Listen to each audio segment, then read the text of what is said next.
Hello. Hi there. What's up? What's up, Clarence? What's up, Blair? How you doing? Good. So I'm gonna mute. My son is teaching himself how to play the piano. Oh, nice. He's got the ear. He thinks it's funny too.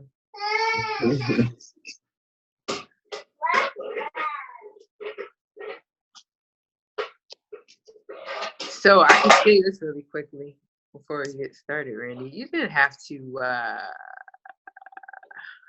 What? What did you do with Zoom? Did you buy? You bought Zoom? No, it's free. Okay, so the free version only allows for an hour. Right. Okay, Well, cool. 40 So if in minutes. the future we need to use mine, now that you have an account, I can give you host privilege. They just needed someone else that had an account. Oh, I already had an account. Did you really? Yeah. I didn't know it, but yeah, I did. I logged in. Okay. But yeah, how long are the calls normally? I was just saying. Oh, That's okay. different. You can't record the I don't think you can record the free calls. Oh, you can. Oh, you got it set to record. Yeah, I got it set to record. Wow, I didn't know you could As record. long as you stick to the time limit, that's the main thing. Gotcha. Well, I expect some others will join us. But do you think? All right, cool. All right, so thanks to everybody for joining. I'm going to be talking about the book that I think has had the most impact on me and my business, one that I just couldn't get out of my head in the last year or 2 years, is this book, Clockwork. So when Blair asked me which book we should do, I immediately thought of this because it has been just so impactful to me. And to me, it's the solution for many of the problems that entrepreneurs, small business owners specifically, are facing because we haven't been taught how to do business properly. Most of us are first generation entrepreneurs, and as a result, there is no blueprint for that. And we're kind of figuring things out as we go. There wasn't anybody who took us under their wing, most of us, and showed us the ropes. So we kind of learning as we go. And to me, this is one of those books that really levels the playing field, allows you to utilize technology and where we are right now in this current economy and all the resources that we have to run your business smoothly and effectively. And I had a few things I want to talk about in terms of the intro. But for those of you who are on, I want to get this out of the way in case the people can't watch the full thing or the full replay, the breakdown of the chapters that we're going to be reading together. So this will only take about 3 weeks. I hope everybody can read in about 3 weeks. That's like 20 to 30 pages a week. That should be. It's an easy book too, by the way. So we can do chapter 1, 2, and 3 the first week. So that's between now and next Tuesday. We can do chapters 4, 5, and 6 the week after. And then finally, we can do chapters 7, 8, 9, and 10. The last chapter is only be like 13 pages. So we can do the whole book in 3 weeks. And hopefully, if we're on for the last week, because there are 5 Tuesdays this month, if we're on for the last week, we can actually have a further and deeper discussion about the book. That might be really cool. So for the first 3 chapters, let me see how I send the link in here in the chat. So give me just one moment. The first 3 chapters are actually free by the author and available online. So I'm going to post a link to the PDF for those first 3 chapters. It's like 76 pages. And can you guys see that? Gotcha, I see it. So yeah, those are the first 3 chapters.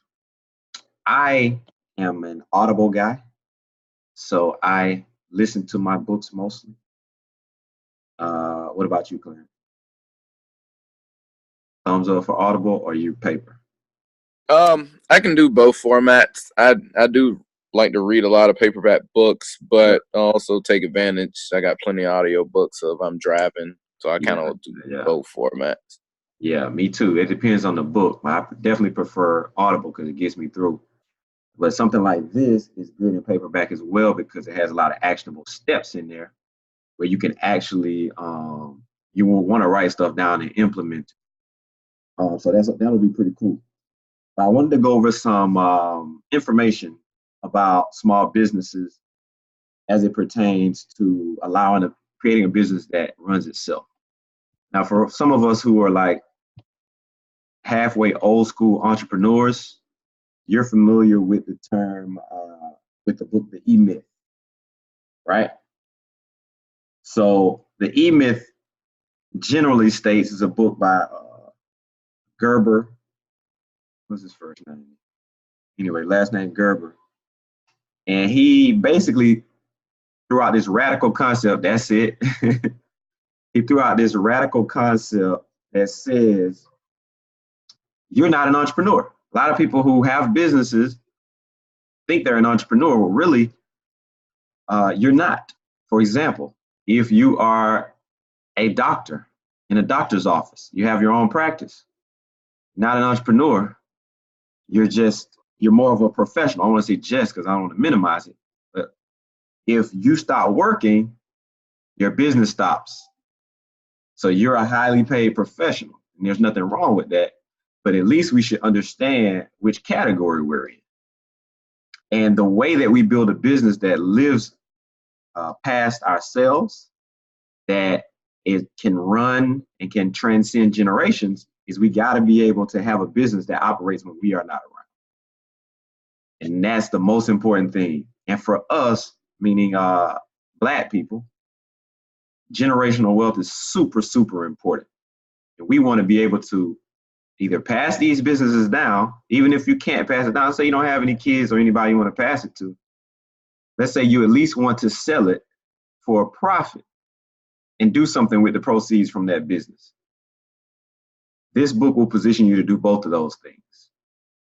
I'm reminded of a story of a local business. It was a business in Georgia that went out of business in the last couple of years. It was called, how you doing, Marsh? It was called Bankhead Seafood, okay? So Bankhead Seafood had been around for like 25, 30 years. And everybody loves this seafood. It would be a line outside, and it's right in the middle of the hood, all right? Be a line outside, it was in rap songs. It was, in music videos. People would shoot videos there. And in the last, 2 years ago, the owner got sick. And they had to close their doors because she was not well enough to work. And the lady has 4 kids, 2 of which also worked in the business with her.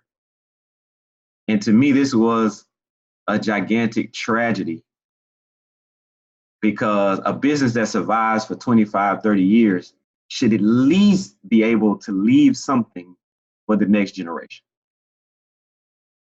But we see this happening a lot. So the mechanic who's been fixing cars in your neighborhood for the last 30 or 40 years, if he gets sick or passes away, the business is no more. That means that wealth was not transferred. That means he only has the money that he had in his bank account from the last few clients that he had. Even greater than that is that a lot of businesses, even though they are in business for a long time, they're still scrapping to make ends meet. So pretty much what that means to me is that we haven't figured out a solution to allow businesses to run successfully and efficiently without the owner. This is the point that I want to drive home. Your business should be able to operate without you. And so, yeah, Bankhead Seafood closed, and it was a tragedy. I believe T.I. and Killer Mike purchased it, if I'm not mistaken, to kind of save it and, revive it because it had a really strong name. But my point is that I want to create something that can live past me. You know, if I go outside today and get hit by a bus, I like to think that Tally and Twine can keep running without me. I can keep making money. That my wife won't be destitute, you know, once the insurance money runs out, of course. But things will keep moving. And that's why we get into business. I think entrepreneurs forget about the second part of business. One is the economic component, but the second is lifestyle. Don't we want to live a better lifestyle? Isn't that what people are complaining about now? Having to commute, having to work hours when they don't want to, missing time with your family, not seeing your kids grow up. You know, we are the generation of kids that were latchkey kids whose parents or grandparents had to work. We just kind of did our own thing, and we saw them in the evenings or in the mornings. And it's even worse now with our generation. You know, we drop our kids off when it's still dark outside, and we pick them up when it's dark again. And this is not living for anybody. You got something you want to say, Blair? Okay, I thought you unmuted yourself. I did, but okay. Yeah, sorry. And so to me, this is a great travesty. Entrepreneurship is supposed to be about, are you using the camera to look at your hair? I see you. It's supposed to be about creating a lifestyle component as well, at least for me. I don't want to work longer hours and be more stressed out and tired than I was in my corporate job. You know, I want to live a better lifestyle. I saw a story today where, you know, Gloria Vanderbilt passed away recently. She was 95 years old. That's Anderson Cooper's mother. And she left him a $200 million fortune. And he's already worth 110 million himself. And that's how you pass down generational wealth. Now, the Vanderbilts were railroad magnates, if you don't know. So she inherited her wealth.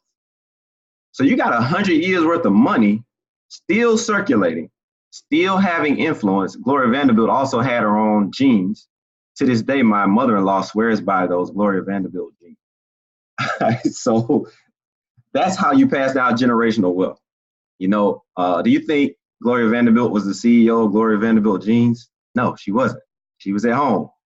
So that being said, we got to create those types of business. So a couple of points I want to talk about. I wanted to really talk about the quintessential example of a business that operates within a great system, and that's McDonald's.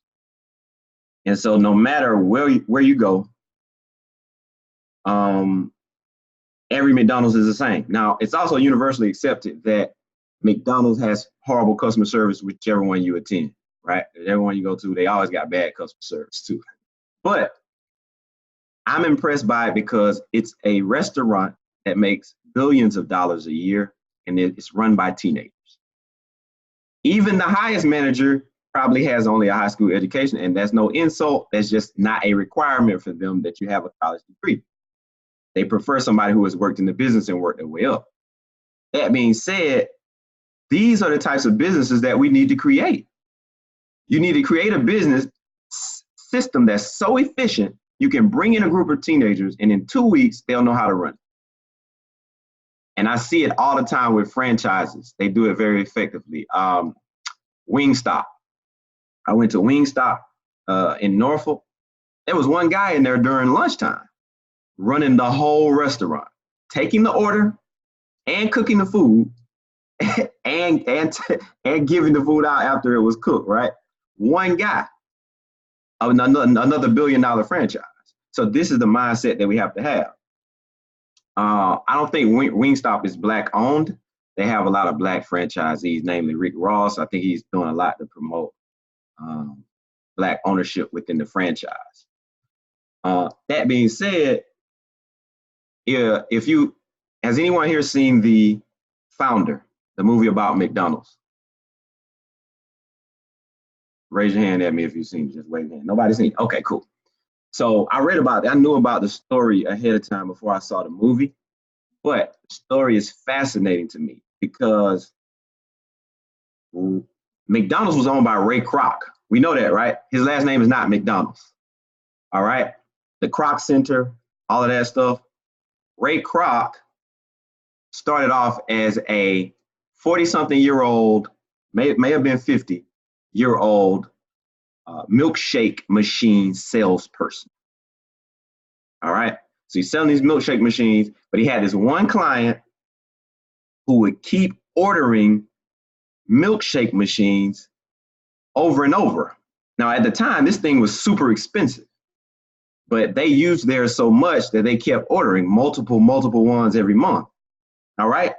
So he took it upon himself, and he was having a hard time selling these things except for this client. So he took it upon himself to drive, I forget what it was, like 20 hours to see who was buying these milkshake machines, who needed this many, because he couldn't fathom that a business would need that many. So he shows up to this place, and they have the most efficient system for serving burgers and fries and shakes. It was like clockwork. So the McDonald's brothers had actually figured out a system on making burgers the fastest. And this is why they were so successful at that time. So that being said, he looked at the system and his eyes just got green with money. He could see the money that he was about to make.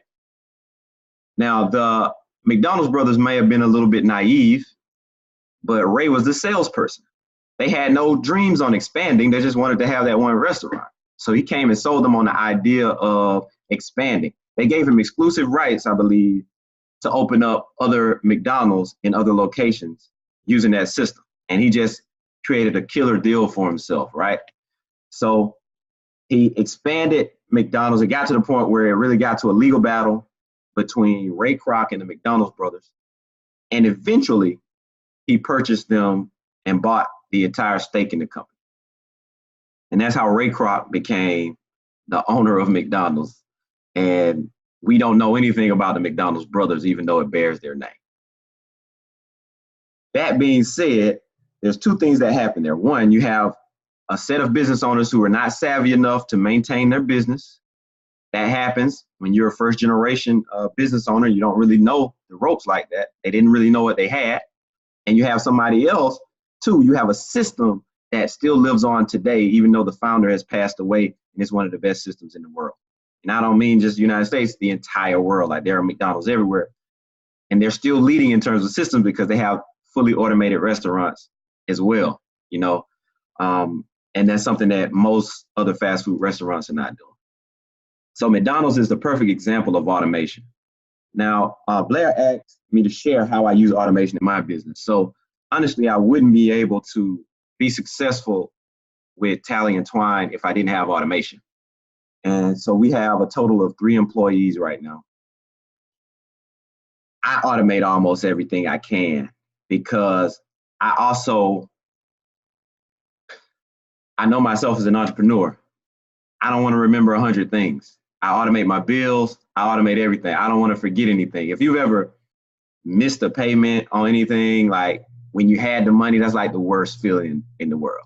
You know what I'm saying? Like, you miss a credit card payment when you had the money, you damage your credit, you pay a fee. It doesn't make any sense. So I automate everything. So when moving into Tally and Twine, I took that same approach. What apps can I use to make my business efficient and allow me to not have to do it manually? So that comes down to my accounting software. I don't do my own accounting. I hire a bookkeeper.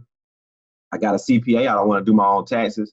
I got a system for my e-commerce website that takes all of my payments and everything. I don't process anything manually. I have fraud software that flags certain purchases automatically. I mean, you name it. I have a fulfillment solution that automatically ties into my inventory controls so that I know how much inventory I have left. I mean, you name it. It's up and down through my business. And with that being said, I want to be able to bring on a new person and show them clearly step by step on how to do whatever task that they're able to do. That's where I am. So within the last 6 months to a year, we really ramped that up. And now I can see it in terms of my peace of mind. Like, some days I get up, my wife is like, you know, what do you have to do today? And I'm like, I really don't know. Like, you know, I got stuff to do, but it's not urgent like it used to be. Every day used to be life and death. And that's even harder if you're making a transition from corporate America to full-time entrepreneurship, because you got a whole 9 to 5 that you got to worry about. And then in addition to that, you got a business that you got to run. So you got to be even more efficient if you're running a business and still working a 9 to 5. Somebody said something. Yeah. I love the movie scene. Yes. When the mom had all the little piglets and she had this system for getting them out every morning. You know, that was pretty cool until there was a monkey wrench thrown in it. The system was messed up. She tried to leave. But that was a pretty good one. That's a perfect example of that's how I want my business to run. All right. We talked about the E-Myth. And there's a quote that I heard from Mark Cuban. Mark Cuban, at the time, he had 77 different businesses. 77. Let's fathom that for a second. That might be why he's a billionaire, you know. And they're looking at him and they're asking him, how do you run 77 businesses? How do you own 77? How is that even possible? And his answer to them was, I started them one at a time.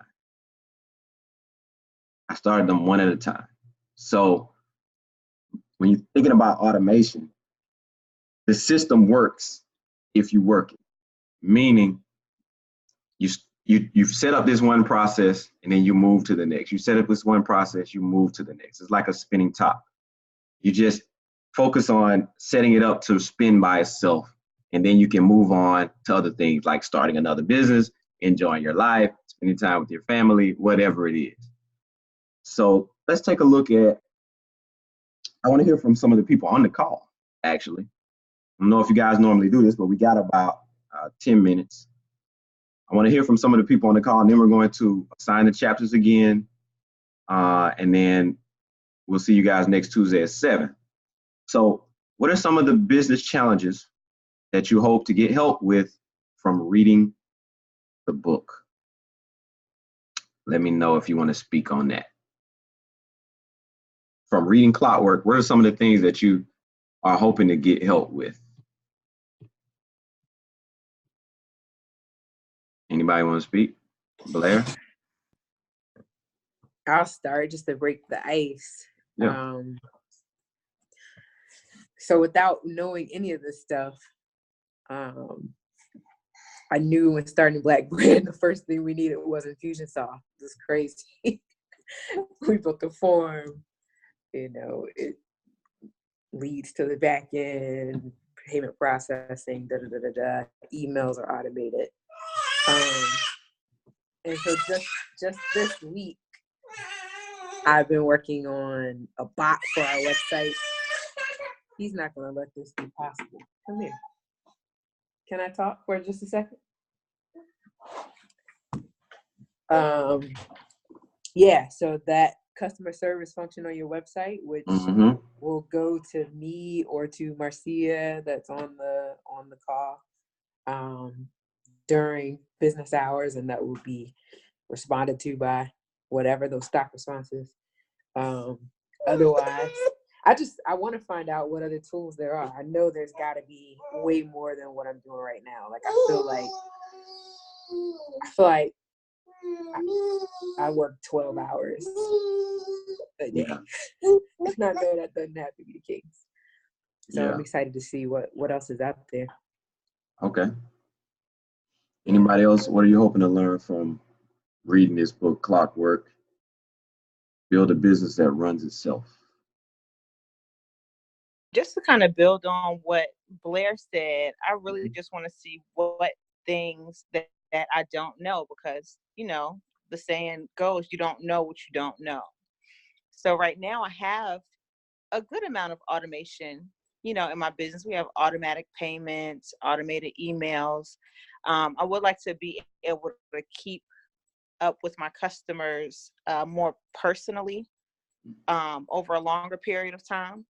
So it would be helpful if I can find a system that can help me specialize my email list down a little bit more. Gotcha. And I thank you. And I also want to add that having a business that runs itself is not always about a piece of software either. It's not about eliminating the human element. You know, the thing that fixes your business might be a person who is able to step in and do certain things for you. So it's not all about, you know, having a computer. You know, sometimes you just need good people. Especially, I heard her. I thought of that when she said the human element. A lot of times, there's no replacement for an actual human. You know, when dealing with people. So, like, you know, actual people have to respond to, you know, our Instagram posts or our Facebook posts. I want it to sound like the voice of Tally and Twine. Who else? What are you hoping to gain from the book Clockwork? I just wanted to piggyback on what this Shindo speaking, what Arlie was saying in regards to keeping up with her customers. I know there are certain CRMs that you could use that can kind of keep you up to date with birthdays and things like that, especially events that's going on in your people's lives. I know I used to connect with a loan officer that actually had a binder that she would use, and it was like she know if she goes into her office one day, she'll find out what client's birthday, or I need to reach out to this client today, or if you can have a system that kind of lets you know.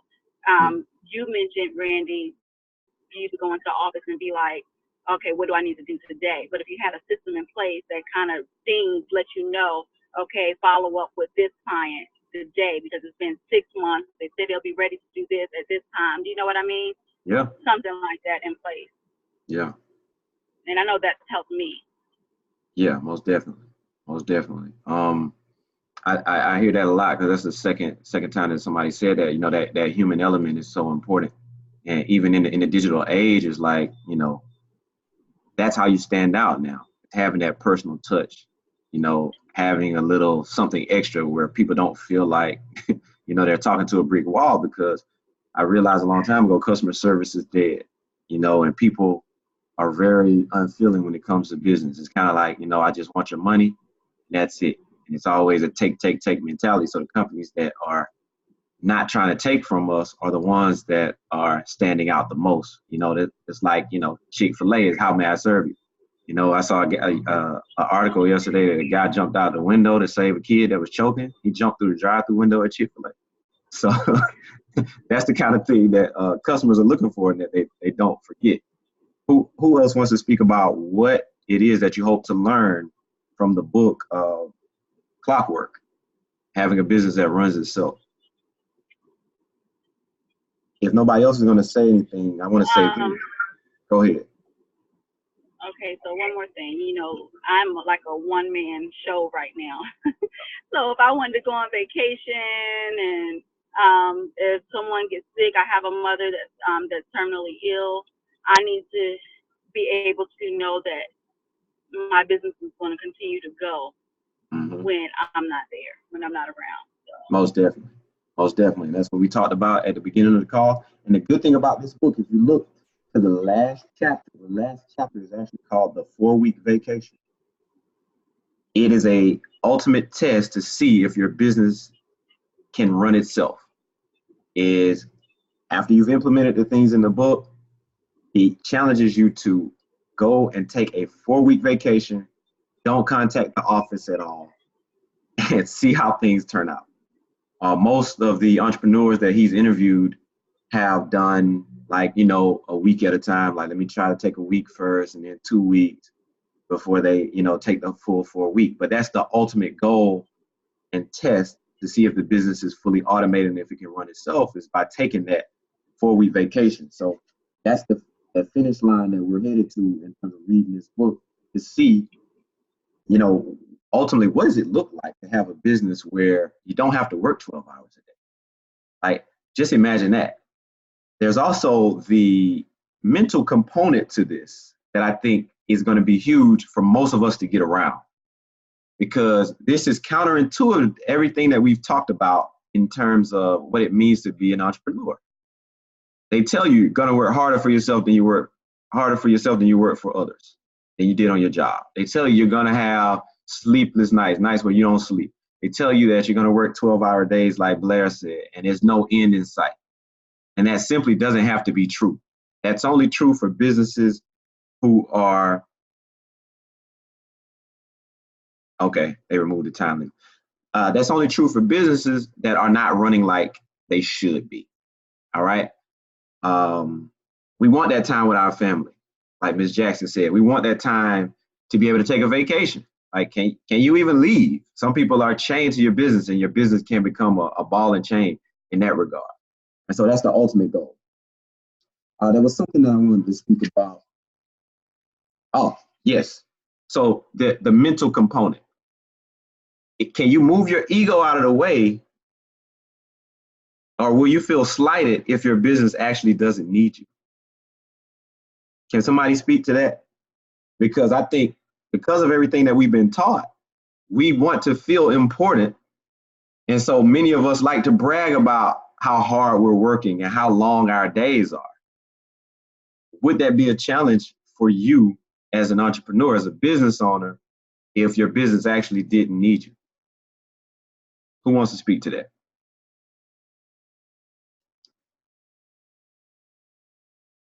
Or have you seen this play out in somebody else's life? Have you seen another business? You want to speak? Can you pronounce it? I wasn't going to try it. I saw you hesitate, like, I'm going to leave it. Tell us how to pronounce it. Arlie. Arlie, okay. I could have got it. I actually just did not just, but I did a talk about this maybe 2 months ago about how it was so hard for me to let go of being so task oriented, even though I was completely exhausted and working like a crazy person day and night. Like, there was a big part of me that was proud of all the work that I was putting in, all that I was doing. You know, I was finally seeing results after a while. And when I decided to let go of doing so many tasks and delegate them and automate different things, the hardest part was to allow other people the freedom and the creativity to do the things that I would normally do. But trusting them and allowing them to have that power really helped to strengthen my team and my business as a whole. So it's been a lot better now that I don't do everything. Gotcha. And that's a great point, man. Marcia said she'd be ecstatic. If her business can roll. But yeah, that's super important, man, because we got to be able to trust people. You can't grow a big business. Now, somebody told me this. I had a mentor a number of years ago who told me, he was like, you can start a business, but why start a small business? Why set out to have your business be small? Start a big business. Like, aim to have a big business in the first place. Because some of our business models, there's a ceiling to where we can go. Like, you only can sell to your family and friends, and then that's like it. So for the framework of your mentality has to be that I can grow this to be bigger than me. And with that in mind, you can implement the right things to make that a reality. So definitely, that's something that I've had to face in Cali Twine, is trusting people. And I heard this said a while ago, is that when you're hiring somebody to do something that you've been doing for years, they're not going to be as good as you. And you've got to be okay with that. They said to try to hire people who can do it at least as 80% as well as you can. And with a little training and coaching, you can maybe get them up to 90, right? But the notion of trying to hire somebody who is as good as you or better than you, I mean, in some areas, that's not your strong suit. So you're going to have to find people that are better than you. But as like the principal element of the business, try to find people that are at least 80% as good as you, and you're in a good position to grow that business. You got something you want to say, bro? Yeah, just along those lines. I'm wondering if the book is going to address how automation will help us to scale our businesses. So like with Black Brand, our vision is actually to copy and paste this model once we perfect it in other urban areas, right? Mm-hmm. I say that, but it just feels like it's so much easier said than done, because the human element, it just has to be there. Like, I don't want us to ever become, you know, let's just use this as an example, the Hampton Roads Chamber, where we have this giant name, but we're not actually helping small business owners, like where we could never do something like this. You know what I'm saying? Gotcha. So I want to figure that part out. I don't know if that was an answer to the question, but that's what's on my heart. It does. The book does address that. And it's along those same lines as I said earlier in the call about building a business that can be sold. You heard of the book Built to Sell? It's kind of along the same lines. If you have a business that's automated, that's running without you, it can be sold. And basically what you're saying, it sounds like, you know, creating that franchise type model where this can be replicated. The only way for it to be replicated is for it to have systems that are good. You know, I feel like that's where we struggle, like that space between having something that's awesome and being able to scale it. Yeah, you can scale it. I can see it probably a lot clearer than you can. Yeah, but I can see it. You know, everything that you're doing is great. You know, you just got to be able to hand it off. I'm going to give you another book example that we're not reading, but this is a good book. The Checklist Manifesto. All right. The Checklist Manifesto was written by a doctor. And they implemented it into a hospital to keep people from making errors. All right. And once they implemented what he suggested, death rates drop, infections drop.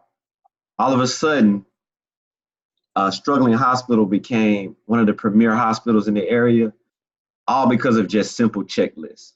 And so basically, the systems that, and they refer to it in this book as well, but because of those checklists, you don't have to use your brain when you're doing surgery or when you're prepping for surgery. Because if you follow everything on the checklist, you're good to go, which is essentially what happens at McDonald's. They don't have to think. The more we make people think, the more there's a chance for error. So just think about all of this tasks that you do every day. If you just had to relay that message to them verbally and then expect them to remember it and go out and do it, that's what it's like trying to replicate a business with no system. When you have a system, you say, hey, look, here's a sheet of paper. Like, for example, I created a system for photographers and videographers who work with me. I just created a simple checklist of best practices. If you check off everything on here, you're going to have some good photos and videos for Tally and Twine. It's so simple, but I wasted hours and thousands of dollars going back and forth saying, hey, fix this, fix that. They don't have to communicate with me now. They just deliver good products to me because of that simple system. And so that book is called the Checklist Manifesto. Definitely wrote that one down. It's super good, but it also is super simple. If you think about it, like those are the things, like we created a checklist for fulfillment.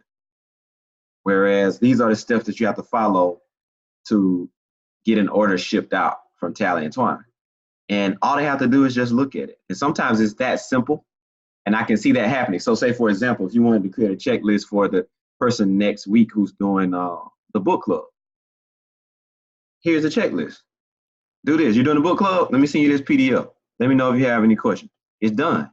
And you do that for every event that you have. I know you were looking for that too. Like, all right. I was, because I look for that now. It's yours. You think about it. But yeah, you having to contact people manually every time is just super inefficient. And it's going to wear you out. It's going to burn you out.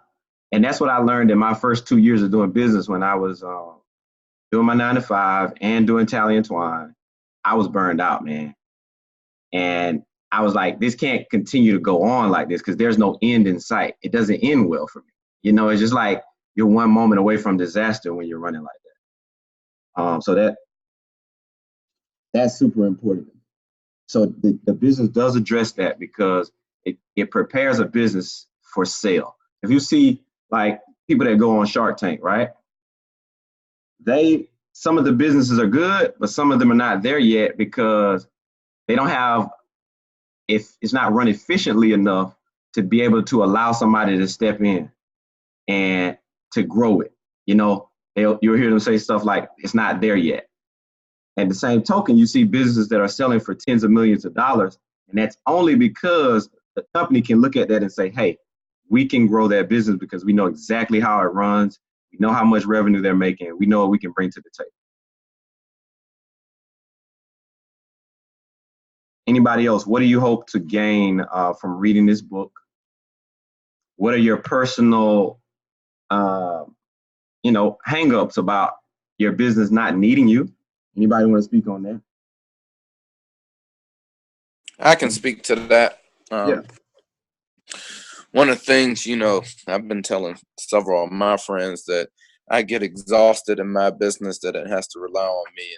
And this has to absolutely be the last year that my business runs, because I'm the one doing the accounting and the CPAing in my business. So it's definitely something that, I want to have these systems in place, if you will. And it sounds like some of the concepts in this book is conceptually similar to what even Kiyosaki describes in his cash flow quadrant. And so,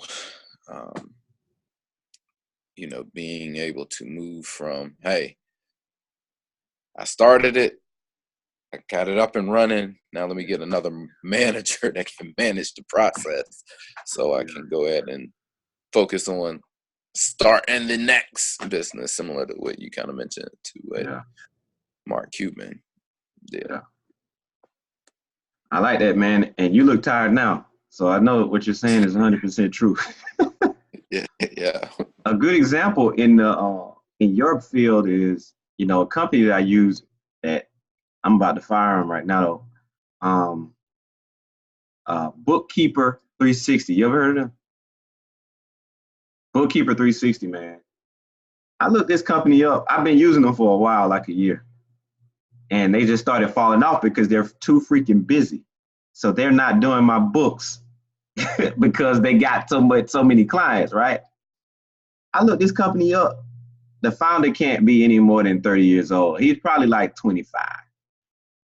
And all it is a series of companies that do bookkeeping across the nation that he deploys like a contractor to different businesses. All he has is the website and the marketing. And that's it. And he's integrated with Xero. You're probably familiar with that, the software Xero. So he's integrated with that. He's one of the first people to integrate with that. And as a result, he's listed on their website. So he got all these clients all across the nation just from being a contractor and replicating whatever their little system is. Not even that efficient, obviously, because they're not keeping me as a client. But I just like that idea that he can do that. He can run that business. All right. So lastly, before we go, we got about 45 more minutes. I want to hear from people about what their business goals are. One business goal that you want to share of yours over the next 5 years, and see if Clockwork and what we learned from reading this book can actually help you get there. Who wants to go first? One business goal for the next 5 years. Also, if you're just joining, scroll back up to the top of the chat. The first 3 chapters are free. There's a PDF link there. So just click on the top of the chat. The PDF link for the first 76 pages of the book. So if you don't even have to purchase it right now. But who wants to talk about one business goal that they have for the next 5 years that they hope to accomplish? I'm trying to see who's going to unmute themselves first. I'm waiting for you. Oh, repaste it? I will. And now I've got all these beautiful businesses in here. Nobody want to share one goal. I'll break the ice. And this doesn't pertain to Black Brand either. This pertains to the books that I've written. So my branding person has helped me to figure out that my books are going to be released in sets of 4. And oh gosh. What's wrong? There's some anxiety there because, I need to figure out if is there automation in the space of distribution of written materials. I feel like there might be. What do you mean? I mean, I want to be able to write these books, have them reach the desired market without me having to perpetually be on tour. Gotcha. It's been done. Yeah. Been done plenty of times. Okay, No. cool. I think it definitely can help with that. Yeah. Anybody else? Who's next, should I say? One business goal that you have. Well, I'm gonna have to give you two because I have two businesses.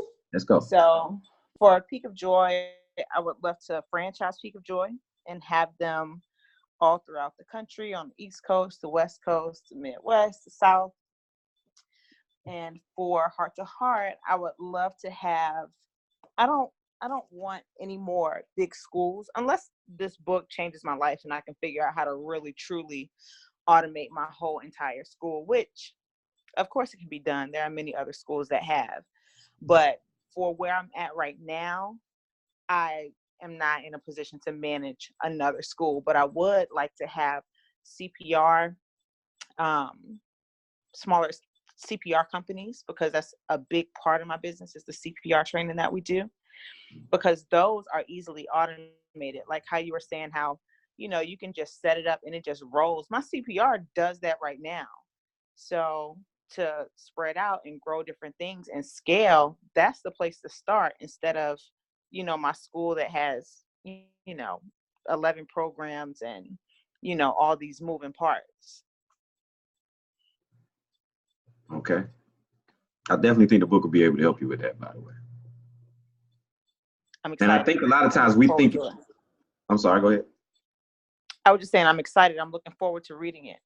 Yeah. And I think just from hearing what you said and what Blair said, it's like, I feel like the resources are out there for you. You just don't know it yet. So it feels like this big weight on your shoulders and this big mountain to overcome. But there's actually somebody out there already doing it. We just don't know of that person yet. We haven't found that solution. And when you find it, you're going to be like, bam, who's next? Right. I see you, Carl. What's up? Oh, I guess my biggest thing is to start. I don't have a business up and running yet, but I started working on a business plan and such, and I need to just start. I mean, I might be the only one on this call without a running business, but I doubt it. That's something that is definitely a goal of mine. That's actually going to be beautiful for you because you're getting in it before you make the mistakes that we did. So you'll be learning how to do it the right way, learning some things that are going to save you a lot of headache, and a lot of stress, man, from running your business inefficiently. So thanks for sharing that. You definitely are in the right place and connected with the right people if you're in the startup phase. Yes, that's why I'm here. All right. Who's next?